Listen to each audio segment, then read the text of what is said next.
Bueno, mi nombre es Aide Deutsch. Soy descendiente de un padre alemán que se le ocurrió conocer a una mujer allá en Valencia y que nació en Puerto Cabello, una mujer de piel oscura, y mi papá era un hombre blanco, este, casi catire, y se enamoraron. Mi mamá, cuando lo conoció, yo quiero decir esto porque esto es muy importante, porque esto es la cultura venezolana. Cuando ellos se conocieron, yo no quiero perder este espacio para decir eso. Mi papá estaba en la llamada estación, que la llamaban de los trenes que iban de Caracas a Valencia, Valencia a Caracas, trabajaban allí, y ahí había muchos europeos, sobre todo venidos de la guerra. Y mi mamá era una muchacha que trabajaba en una casa de familia, ¿ok? Y tenía unas amiguitas y le gustaba mucho patinar, pero ya no tenían los recursos para tener un par de patines cada una. Entonces, ¿qué hacían las amiguitas? Se prestaban un patín y la otra sí. Y así fue que en esa estación que mi papá la llamaba del ferrocarril, estaba un alemán allí llamado Leonhard Deutsch Euler, mi padre, amado padre. Y esta muchacha no se había dado cuenta que este alemán la estaba viendo, porque ella era tratando de patinar. Y mi papá no encontraba cómo abordarla. Y tú sabes lo que hizo. En una de esas que mi mamá venía con el patín, le metió el pie. Y mi mamá cayó boca abajo, se asustó. Y cuando vio que había sido el alemán el que le había hecho eso, salió corriendo y se escondió. Y no quiso volver a pasar por ese lado y se escondió. Hasta que un día las amigas la deben haber persuadido, no, pero que ese señor que no tuvo la culpa, él llega, ella llega y se vuelve a meter en la estación con su patín y el alemán le salió al frente con las manos detrás de la espalda y le dijo, y le regaló un par de patines Winchester. Sé lo que es eso. Una muchachita que... Y entonces ella no lo quería agarrar y él llegó y le agarró la mano a mi mamá y le puso los patines y salió corriendo. Se volvió a perder como una semana. Entonces, esa historia de amor, porque esa es una historia de amor. Y ahí nacimos los tres primeros hijos de ellos dos, ¿entiendes? Y después aquí en Caracas nacieron los otros 7, o sea, fuimos 10. Entonces, esto es muy importante para la historia de cada uno de nosotros porque te comienza a trazar un mapa de lo que fue la migración en Venezuela, lo que significaban los migrantes en Venezuela y especialmente los europeos migrantes en Venezuela, donde el tabú del color o de lo que sea, pues no era importante. Este hombre venía de la guerra, que eso es terrible, y se encuentra con una gente de Valencia y después de Puerto Cabello, donde está el mar, donde está el pescado, donde se come de una manera distinta. Bueno, esa es la primera etapa de la historia de ahí de Dodge, que me marcó y me ha marcado y que me estructuró en la vida. Mi mamá, una mujer que se forjó bueno, a tener muchachitos. Y mi papá era un hombre profundamente religioso, religioso, religioso. Nosotros, porque él tuvo un hermano que fue obispo en Alemania, muy rígidos. Mi papá se había casado solo por el civil y le mandó a decir, van 3 niños, no más hasta que no vayas a la iglesia y te cases frente a un sacerdote. Entonces, eso nos levantó a nosotros en una estructura religiosa muy, muy importante. O sea, la misa todos los domingos, los que niñitos que no sabían caminar, mi papá se los llevaba cargado. Y eso fue así, pues. En la mesa para comer, lavarse las manos, darle gracias a Dios por la comida y continuar la vida. Entonces, eso parece una tontería, pero es una estructura. Bueno, entonces ahí de Dodge, ¿qué pasó? Bueno, pasaron muchas cosas, pero para no entrar en otros detalles, lo que sí quiero decirles es que para que podamos entender mi papel en el movimiento sindical en Venezuela. O sea, ¿por qué yo asumí esa posición que fue una posición de rebeldía directa? Porque yo tenía una fortaleza interior que me la dieron mis padres. Nosotros tuvimos una situación económica muy mal. Mi papá se enfermó. Se enfermó mi papaito. Y yo a los 14 años, en 13, 14 años, tuve que salir a trabajar. ¿Y qué creen ustedes que a una niña de 13 y 14 años la explotación es terrible? O sea, el salario no es el mismo que le dan a un adulto. Los horarios de trabajo no son los mismos que de un adulto. Eh, pero yo tenía que ayudar a mi familia y yo me forjé así. Ahí metida en una fábrica, después repartiendo comida, pero fue así. Tuvimos que ir a vivir a un barrio que lo estaban poblando o lo estaban habitando a la fuerza, porque así fue que se formaron los barrios en Venezuela, en Caracas, que se llamó, o se llama todavía, no lo sé, el barrio de los sin techos del cementerio, en una casucha, pero ahí nos metimos todos, con la ayuda de los tíos de Puerto Cabello que nos ayudaron a construir la casa. Pero ¿qué es lo importante de la resistencia? Yo no me sentí como amargada por el trato que me dieron como trabajadora. No, yo lo que quería era ser una mejor trabajadora y yo quería triunfar en la vida, ayudar a mi familia. Conclusión. Bueno, en ese trayecto me consigo con una organización que para mí fue maravillosa, que fue la Juventud Obrera Católica. Ya vamos a ver cómo entramos aquí con Luis, porque Luis tuvo mucho que ver, Luis Herrera Campín, en mi vida.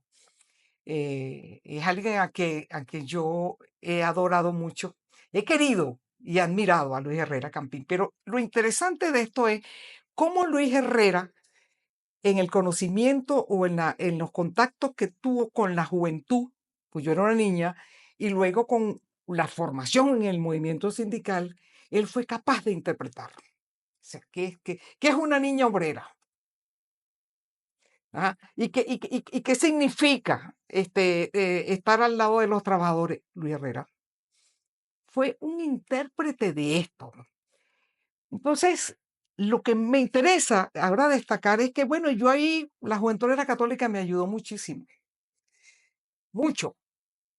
Yo estuve de chiquitica en mi barrio, estaba con la guerrilla, porque este era el momento de la guerrilla que montaba su gente en el barrio.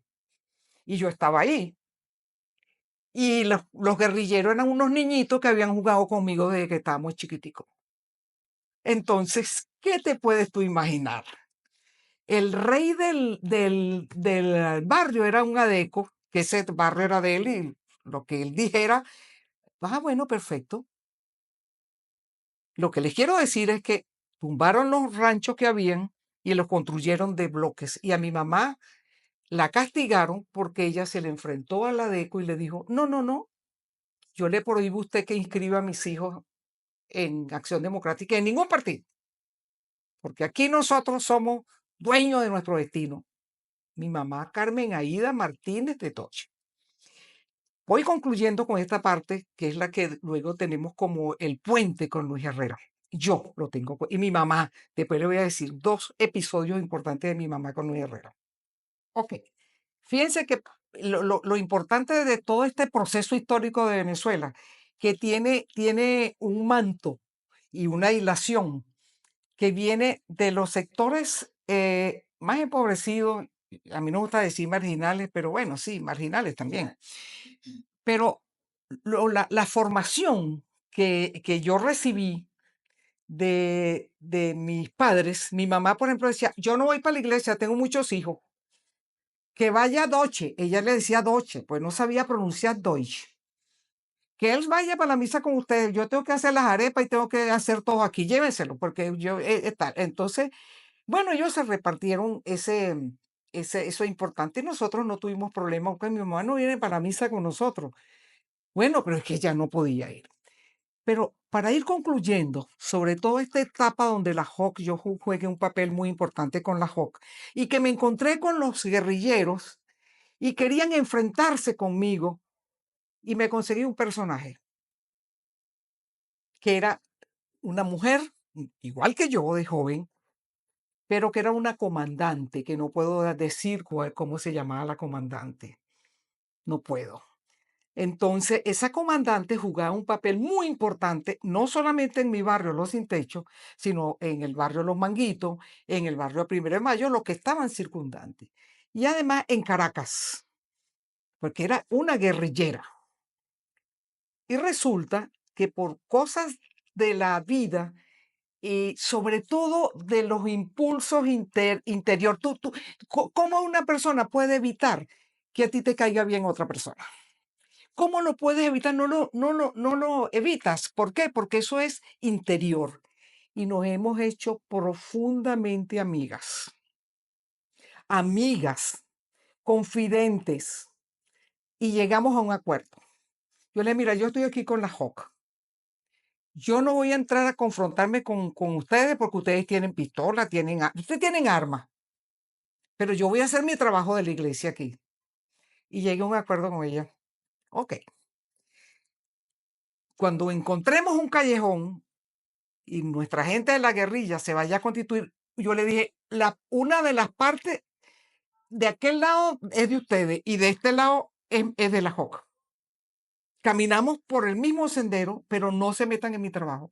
Y así montamos la JOC en el barrio Los Sin Techo, Primero de Mayo de Los Manguitos, con todo ese lío y esas diferencias ideológicas, que el aprendizaje más grande que yo he podido tener en mi vida fue tener a esa persona que las dos nos compaginamos, fue así.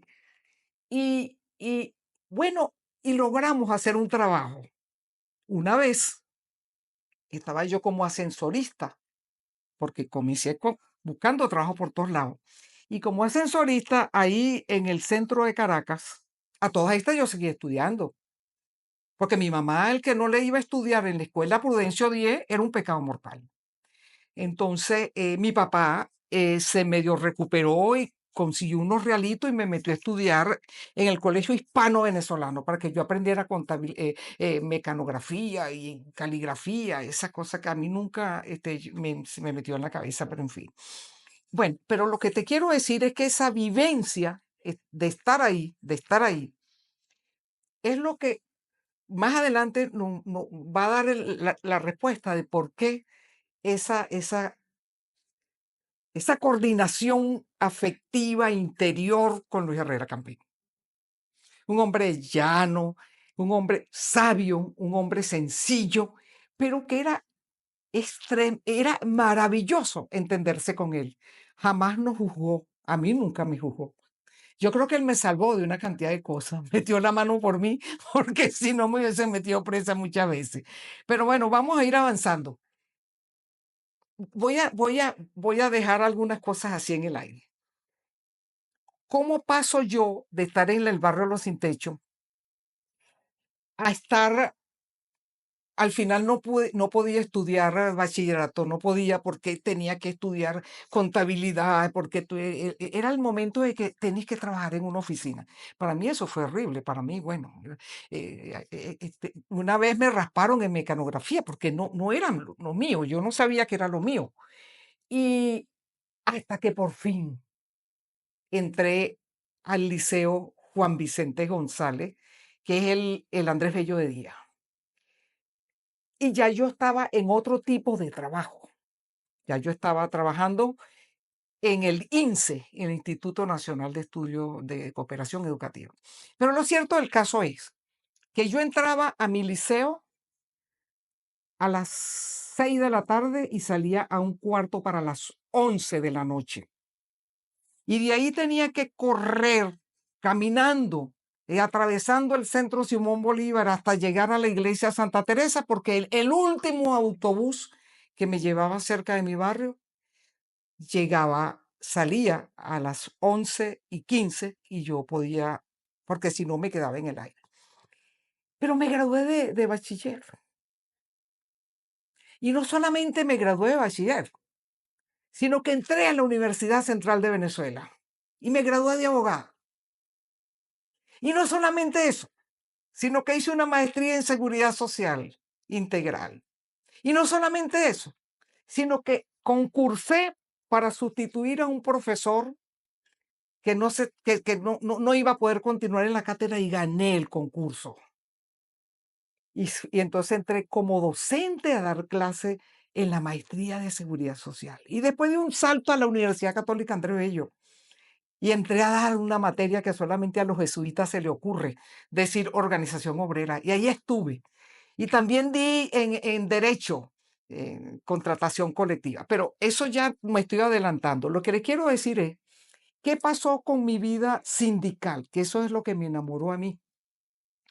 Estaba yo en todo este lío y resulta que yo no creía en el movimiento sindical.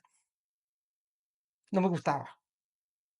Yo iba a todas las marchas del 1 de mayo, pero no estaba al lado de los que estaban con las consignas político-partidistas de los sindicatos. Nunca.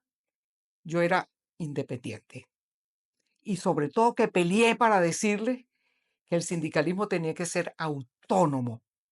Ahí, ahí él jugó un papel muy importante, porque ahí hubo una coincidencia con Luis.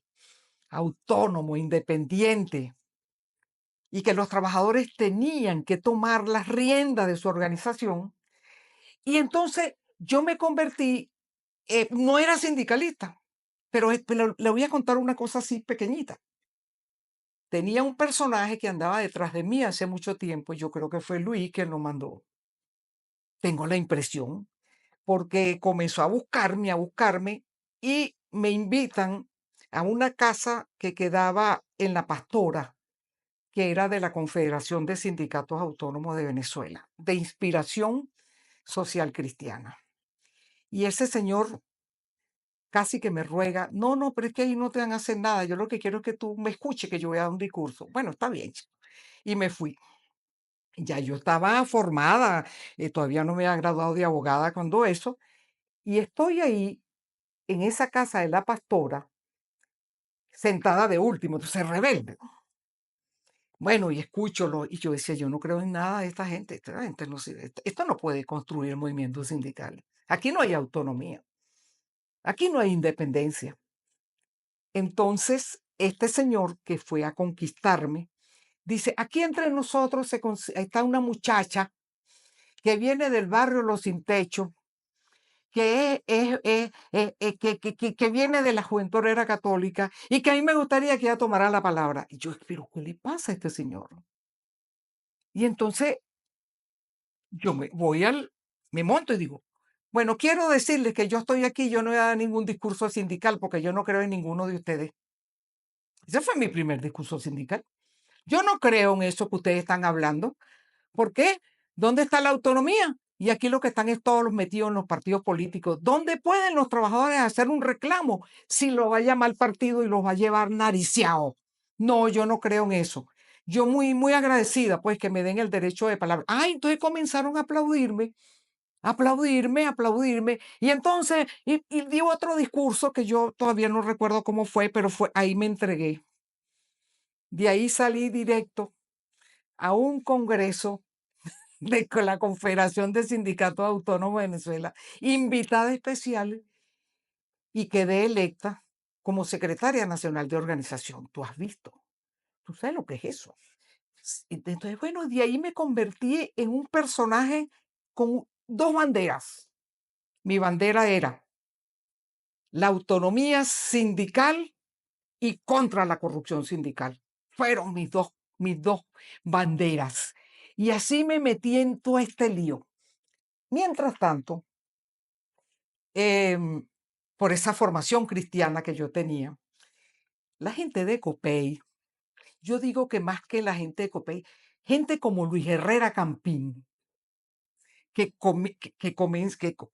comenzó a ver dónde estaba lo importante para darle fuerza a la idea de un sindicalismo autónomo e independiente. Entonces me invitaron al IFEDEC. Bueno, ahí que quedaba lo que hoy es creo que se llama la avenida, para donde está la avenida Aristides Calvani. Era una casa vieja y tal. Bueno, y ahí me metí yo, Campo Amor. Y ahí me metí yo con una pasión. Y Luis Herrera era uno de los profesores insignes de allí. Luis Herrera me trató como ahora cuando pasa el tiempo, yo me doy cuenta que él me trató así como, no la toquen mucho porque se puede romper. Entonces yo hablaba mucho con Luis Herrera y Luis Herrera me inspiró, me entendió, me entendió y comenzó a descubrir que ahí había una pieza importantísima para el sindicalismo de inspiración cristiana. Y yo se lo debo a Luis Herrera, porque él fue maravilloso, un docente maravilloso. Bueno, y después él me soltó ahí. Yo me hice dueña de eso allí y yo tenía, ahí nos daban a nosotros formación y dormíamos allí, fue una cosa maravillosa. Entonces la relación con Luis Herrera fue tan importante que él no me agarró y me exprimió. No, no, no, no, no, no. Me encantaba escucharlo hablar. Me encantaba porque yo sentía que nos entendíamos, que él era así como un papá maravilloso, estupendo, y yo lo admiraba muchísimo. Pero vamos a dar otro salto, pues, porque después de todo esto, bueno, yo que entré en esta formación sindical, en estas luchas, y, bueno, entré a la cuando eso se llamaba CLAS, Confederación Latinoamericana Sindical Cristiana, y ahí me metí, y en la UTAL, y di clase en la UTAL. Era terrible, pero yo fascinada de todo esto. Y mi relación con Luis Herrera, él no fue absorbente conmigo, porque si yo te digo que él me agarró y me absorbió y tú tienes que hacer eso, nunca me dijo Luis Herrera. Yo creo que él dijo, no, yo con esta niña yo no voy a estarle diciendo lo que ella tiene que hacer. Pues nos enamoramos, porque yo no le encuentro otro sentido. Fue una cosa maravillosa, porque era un papá, era un amigo, era un hermano. Entonces, Luis Herrera fue alguien tan importante en mi vida. Mi mamá, que yo te voy a decir, tú sabes que mi mamá conoció a Luis Herrera en la campaña electoral. Y ella decía, me gusta ese gordito. Dicen que él come Toronto. Dile que venga para acá, para que me dé un Toronto. Y yo le decía, mamá, yo creo que él no come. No, no, pero por ese gordito yo sí voy a votar. Entonces, mi mamá fascinada con Luis Herrera. Como tú comprenderás, ya era otra pieza importante.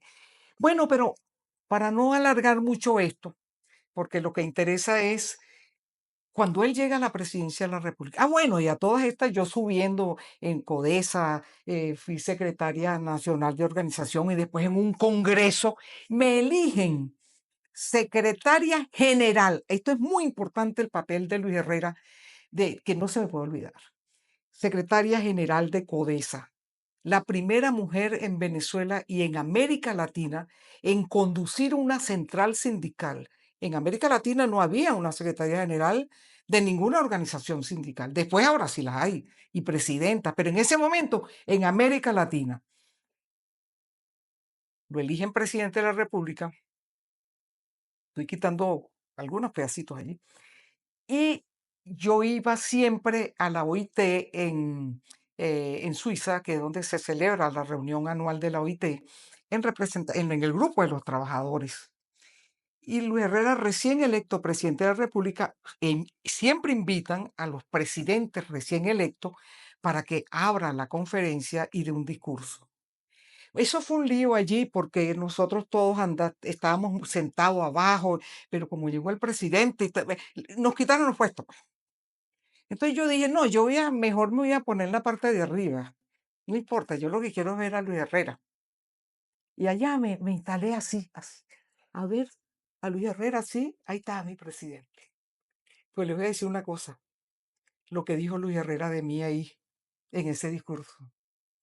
Es impresionante. Yo nunca en mi vida, no me lo imaginé.